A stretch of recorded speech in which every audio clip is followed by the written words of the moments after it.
Hi guys, welcome back to Bride Society.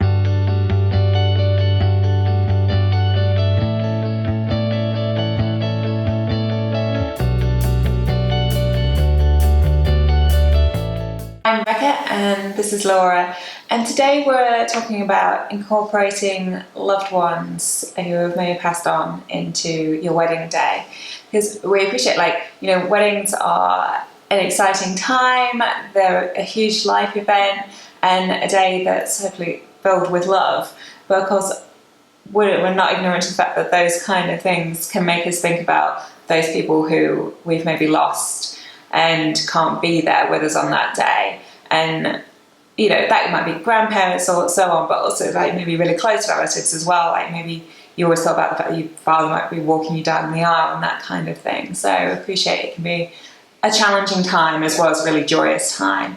And so today we wanted to, come up with some ideas for you about how you can incorporate those people so that you can have that nod to them and feel like they're there with you in some kind of way, so that, they're there. Yeah, they're part of the day as well.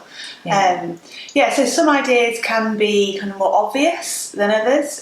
Some might be more kind of so everyone can see, more public, and some might be a bit more subtle, so only you know that you've got kind of that person kind of with you, close to you.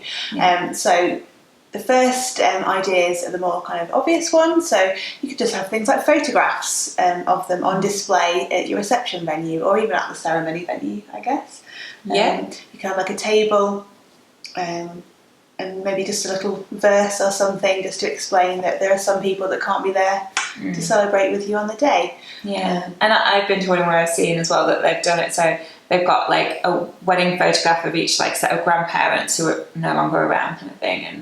And as well, that was kind of nice as well, because the wedding is kind of about two families joining together as well, and so it was kind of nice and not morbid as well. This is the thing. So and so on the same vein, you might also want to maybe light a candle, have some candles, and again just kind of referencing the fact that that's why that's there.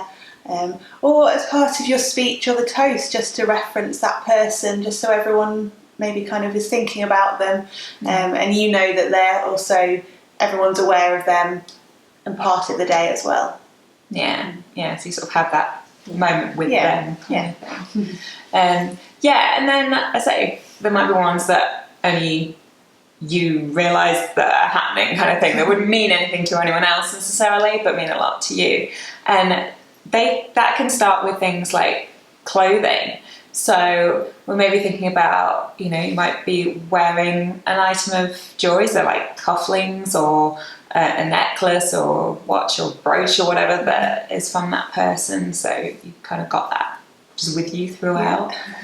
Or something like a tie, if you're wearing a suit. So again, probably more for the males, kind of father's tie, granddad's, some close friend, something like that. Just as if they had maybe like a particular distinctive style, or if they had like a school tie, the kind of those kind of strong associations, and you wanted to have that as well as part of your outfit. And in the same way, we might like to make like a garter out of some of the, I guess any fabric, but maybe the wedding dress of if it's your mother, for example, or grandmother or whoever, turn that into a garter, or even like the ribbon maybe that could go around the bouquet that you'd be holding. That's another nice one. Or if you wanted something even more subtle than that, you could maybe have some fabric from an item of clothing from the person that you've lost kind of stitched into the inside of either your wedding dress or your wedding outfit. Sometimes people kind of cut it into a heart and have it kind of where your heart is, so you've got them close to your heart on the day, but you could put it anywhere. Just so you know that you've got a bit of them, especially maybe if it's you've lost your father and you had always imagined him walking you down the aisle. He would actually be walking down the aisle with you kind of as part of that type of thing. So, And then like pocket square, you could have that person's initials sort of stitched into the pocket square, or indeed again using the fabric as well to create the pocket square, or indeed one of their pocket squares even. Or some, maybe we talked about jewellery earlier, but you can maybe have photos of your loved ones in a locket. So you could either wear the locket, or if you can wrap it around your bouquet again. So I've seen that where people have got photos of kind of loved ones wrapped around in the ribbon of the stems of your bouquet. So you're carrying it, but you've also got those with you as well. Mm. Okay.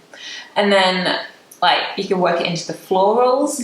So maybe you know what their favourite flower was, or maybe if it's quite recent, maybe you still have access to like their garden. Maybe there's something that was growing in their garden that they really loved, and things that you can like have as the main sort of display, or in your bouquet as well. And along those lines with music as well, if you know what their favourite song was, or if there's a song that play that at the night, or if there's a song that really you associate with them and you kind of at the time together, you could, if it's appropriate, well, I guess you could use any song to walk in down the aisle or walk into.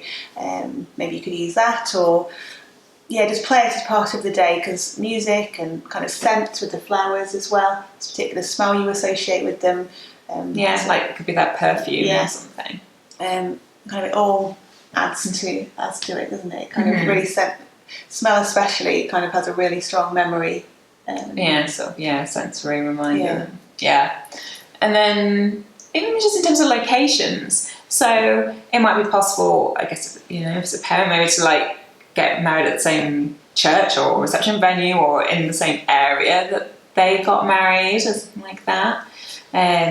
Or just go and have like a photo, like if you're in the similar area, go get a photograph taken on the day, like somewhere that maybe that person did, or in a place that's a shared memory and meaningful between you and that person.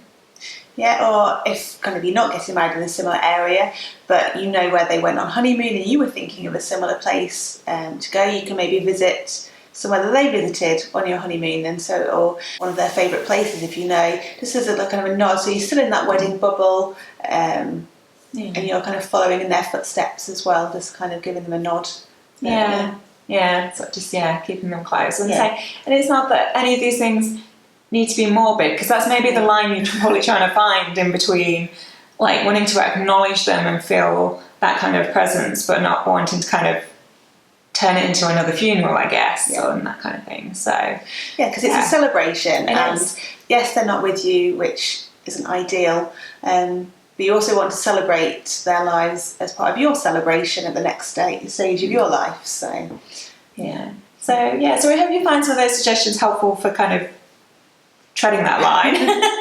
And if you've got any others that either you've thought of or used or seen done that you thought were actually really good and meaningful and like helpful ideas for other people, do let us know in the comments below so that people can see them. If you've got any more video request ideas, let us know, we'd love to hear it. But otherwise, please subscribe and give us a like, and we'll see you next time.